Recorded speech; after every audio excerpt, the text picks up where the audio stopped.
કેવું છે તમારા માટે? આ તો મારું દિમાગ ખરાબ કરી દીધું છે. હવે હું તો પહેલા કીધું હતું દવા લેવા પહેલા સાઈડ ઇફેક્ટ જોવાની. અને આ તો ભાઈ એટા હોવાથી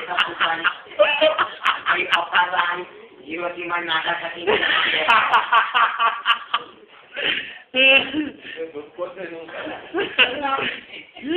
ગાડીમાં જતા હોય ત્યારે ચાલુ પપ્પા થાય એટલે પેલા પપ્પાને કહી દઉં છો આનો સાઈડ ઇફેક્ટ છે ને બહુ જોરદાર હશે એટલે પેલા જોઈને બોલજો.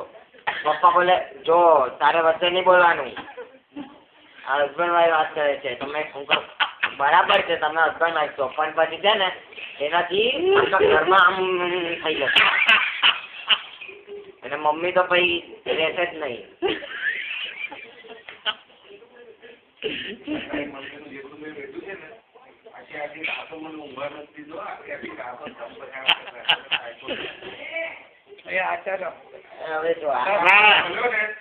જો હું તમને કહું ને એ છોકરી બહુ સારી છે, સારા ઇન્ટેન્શન પણ એને છે ને એને આવડતું નથી એનામાં આવડત ઓછી છે.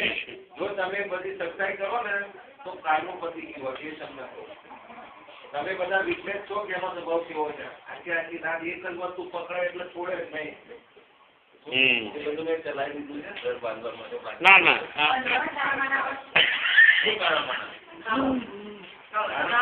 માનવો જોઈએ કે ના જો બેબી હું તને સાચું કહું કોઈ જગ્યાએ પોસાય નહીં. તું છે ને તારું ઇન્ટેન્શન બહુ સારું છે, તું બહુ સારી છો.